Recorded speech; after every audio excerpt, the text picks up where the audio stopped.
Pak Mur, masuk YouTube dulu ya. Ya Pak, siap. Ini sebagai manajer di sini nih, manajer lapangan operasional nih. Bersih Pak. Bersih ya.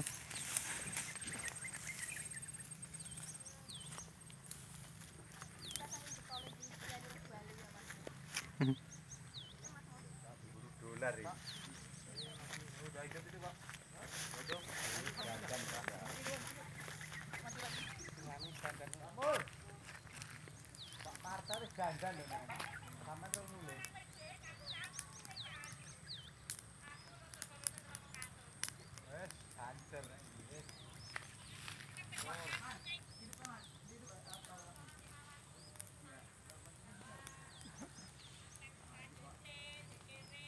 Di kelasnya Pak Mul.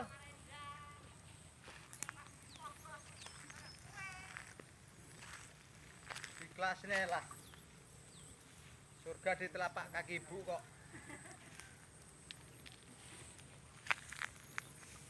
Langsung dari mesin. Pak Kadus selalu aja Pak Kadus ya. Ya. Masuk dulu internet sebentar Pak Kadus ya. Ya.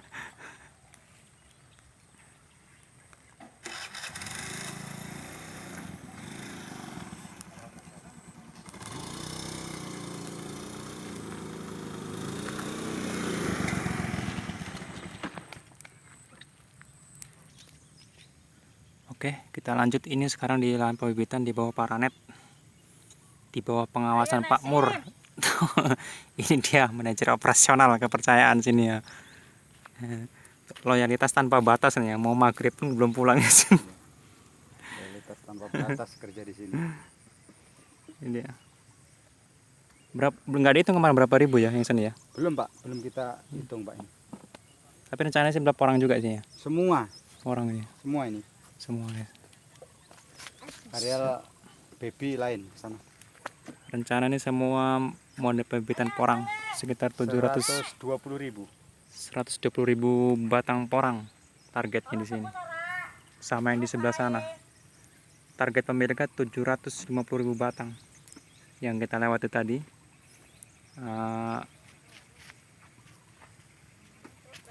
Bekas pengolahan lahannya.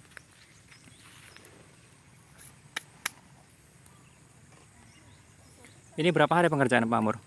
Udah kurang lebih 4 hari, 5 hari. 4 hari 5 ya? hari jalan. 5 hari jalan. Mulai tanggal 1.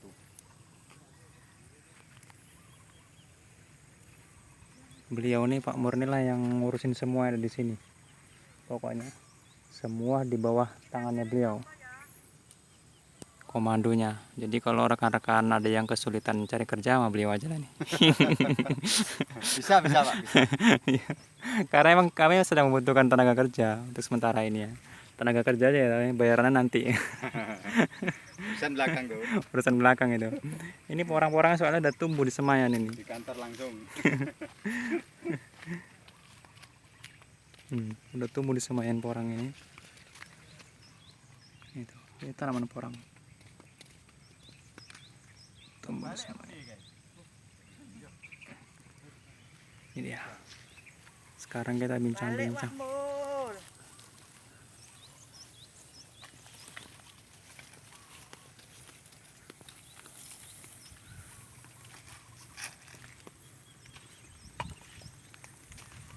Bincang lu sama Pak Kades.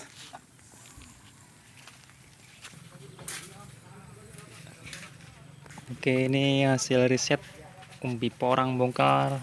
Tanamnya sangat dalam ini.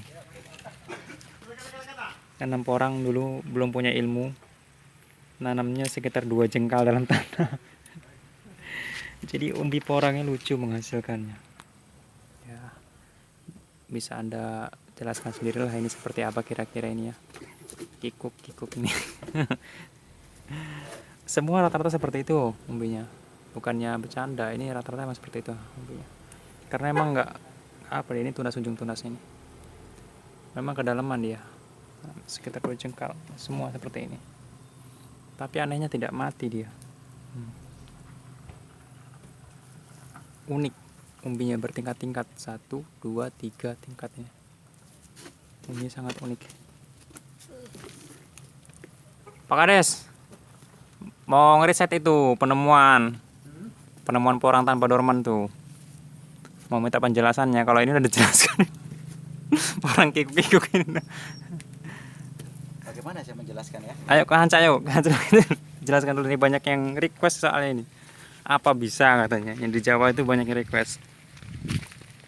Kita harus balik ke pengalaman bahwa dormannya porang itu kan ketika musim kemarau tiba. Kemarau tiba, iya. Ya kan? Memang kita tidak pungkiri bahwa porang ini adalah tanaman yang punya musim dia. Punya musim. Mungkin 1 tahun itu harus ada Tidur istirahat. space-nya lah dia untuk istirahat. Tapi dengan pengairan yang cukup semacam ini, sprinkler ini ya kan, itu kita harapkan kemudian kelembapan tanah ini dia lebih bisa terjaga. Ya kan? Nah, otomatis ketika kelembapan tanah terjaga, kemudian kondisi tanah juga cukup lembab dan subur, setidaknya dia bisa memperpanjang umurnya, masa dormannya lebih panjang. Yang mestinya dia 7-8 bulan harus dorman dikarenakan musim kemarau. Tapi dengan adanya pengairan yang cukup ini, nanti kita nyalakan. Budi, Nanti kasih semprot ini kamera. saya Ini- nyalakan dulu. Harapan dan target Pak Kades lah, dari target riset yang sedikit ini tapi berhasil. Ini kan kebanyakan dari yang di Jawa atau penggiat porang di lain daerah ini hampir tidak percaya ada porang tidak dorman. Karena ini dimulai dari bibit sebesar ujung jari telunjuk bisa mencapai batang sebesar lengan. Ini berarti dalam 1 kilo 500 ya kurang lebih. Isi 500, Isi 500 500 butir segitu. Inilah sebesar ini kan. Taknya dulu sebesar ini. Taknya dulu kita beli. Saat ini usia ini berarti dari Januari sampai hari ini kurang lebih 5 bulan. Kita di bulan 11 cuma pindah ke sini Januari. Berarti sampai sekarang bulan 6 ya? 6 bulan. Menanamnya kita kan sudah masuk Januari kemarin menanam. Oh iya, pemindahannya. Iya. Pemindahannya jauh. Tidak. Kalau pemindahannya nih baru 1 bulan sebelum puasa atau ya setengah bulan lah. Mungkin baru 2 bulan lah posisi. Pemindahan di sini. Pemindahan di sini ya. Masih baru 2 bulan. Iya, dari polybag besar ya. Dari polybag kecil.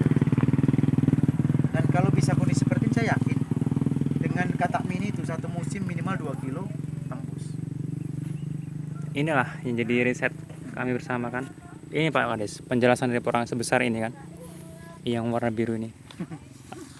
Ini tanam di lapangan, Mm-mm. bayangkan ya. Bisa nggak dijelaskan tunas itu yang tidak berhenti bermunculan itu kira-kira akibat sebab apa itu? Nah, itu saya sendiri Itu yang dia. juga sebenarnya masih belum tahu ya kenapa bisa seperti itu. Beliau Saya- meriset tapi ilmunya kebablasan ini. Saya mencoba dengan logika dan akal sehat, kata teman-teman seman orang, dengan sistem pengairan yang cukup, terus kemudian menjaga kelembapan tanahnya, ditambahkan ini rahasianya, Iya. Saya- rahasianya yang mungkin tidak ada di teman-teman di Pulau Jawa barangkali. Iya. Saya Kita perbesar. punya banyak jenis kompos. Kompos itu terdiri dari jangkos. Kalau jangkos itu dari tanaman kosong kelapa sawit yang sudah diolah di PKS. Nah, itu yang kita jadikan pelapis tanah. Tujuannya adalah pertama untuk pengendalian gulma. Mengenai gulma Ya, sekaligus sekaligus. ketika dia sudah mulai lapuk, ya kan? Karena proses alam tadi, dia menjadi pupuk juga sehingga menggemburkan tanah. Contohnya seperti ini. Tanah akan menjadi lebih gembur dia. Jadi bisa dibilang multifungsi lah tadi Ya, tersebutnya. multifungsi.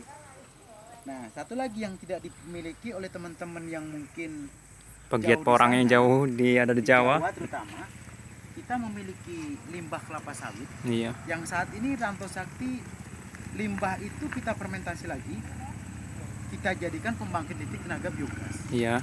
Nah, dari effluent ex biogas itulah yang kemudian limbahnya bisa kita pergunakan untuk menyuburkan berbagai jenis tanaman. Salah satunya porang. Ini rahasianya sebenarnya pertama di air yang cukup, keduanya nutrisi yang jelas. Iya. Nutrisi. Kalau dari pengalaman Pak Kades ini kan, dari hasil riset yang sampai lakukan ini, kelemahan dan kelebihannya apa kira-kira yang bisa dijelaskan? Kekurangannya dan kelebihannya. Terhadap Misalnya kekurangan dari riset yang dilakukan ini mungkin tunas tiada berhenti atau Kalau kurangnya hanya kenapa kurang banyak itu aja sebenarnya. kurangnya kurang banyak. Karena kita riset kan tidak banyak nggak berani. Banyak kali modal nanti kalau rusakan gitu. Karena itu Tapi riset. yang jelas kita sudah membuktikan meskipun kita masih dalam tahap uji coba, dengan hasil yang seperti ini, jelas kita yakin porang sangat cocok di Riau, Sangat. khususnya di Rokanhulu. Jadi lahan yang tadi saya syuting itu yang besar itu sekitar lahan hampir 2 hektar itu ya. Hampir lah. Itu target bibit yang akan dimasukkan ke sana kira-kira berapa Pak Kades? Itu karena rencana untuk proses pembesaran umbi. Jadi di luas lahan yang kurang lebih 5.000 meter ini, minimal saya akan masukkan bibit 100.000 dengan jarak tanam 20 kali 15 cm. 20 kali 15 Ya. ya. Minimal di 100.000 lah, minimal nanti di 100.000. Dan di celah-celah gulutan ataupun nanti yang telah termusa tertanam porang ini, itu kan ada paretnya Mas. Iya. Ada paret, nanti kita akan tanam pembibitan sawit di antara tanaman porang tersebut. Jadi kita dalam satu musim selama 1 tahun itu kita bisa panen 2 jenis tanaman. Pertama porang, yang kedua bibit sawit saya juga laku terjual. Iya, betul. Saya coba ini ya. Oke. Saya ini hidupkan dulu. Dari jauh sedikit. Oke. Nah, ini dia hasilnya kawan. Sudah mulai menyembur dia. Nah, itu dia manajer operasionalnya sudah mulai ketawa nih lihat orang tersiram. Itu dia kawan. Inilah hasil risetnya. Kira-kira yang perlu ditiru dan dijelaskan lah bagi kawan-kawan yang ingin meniru riset seperti ini apa Pak Kades? Kira-kira awal mulanya, awal yang harus disediakan karena di sana tidak ada kompos kan. Kira-kira apa pengganti dari kompos itu kira-kira yang tepat menurut Pak Kades lah di daerah yang kira-kira tidak ada jangkos tadi? Terkait cara menyuburkan tanah, kita punya cara yang berbeda-beda. Terlepas itu pupuk kompos cair ataupun limbah padat seperti ini, itu caranya kita beda-beda. Limbah ini bisa diganti dengan pupuk kandang dan lain sebagainya juga bisa.